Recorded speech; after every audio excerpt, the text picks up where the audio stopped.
Ich hab die ganze Welt gesehen, von Singapur bis Aberdeen.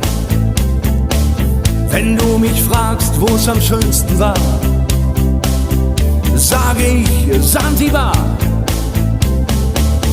War ne harte Überfahrt, 10 Wochen nur das Deck geschrubbt, hab die Welt verflucht, in den Wind gespuckt und salziges Wasser geschluckt.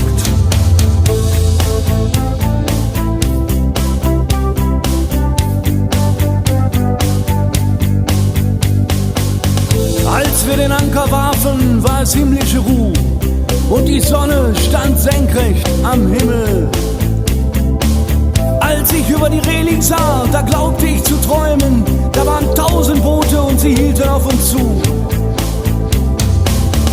In den Booten waren Männer und Frauen, ihre Leiber glänzten in der Sonne und sie sangen ein Lied, das kam mir seltsam bekannt vor, aber so hab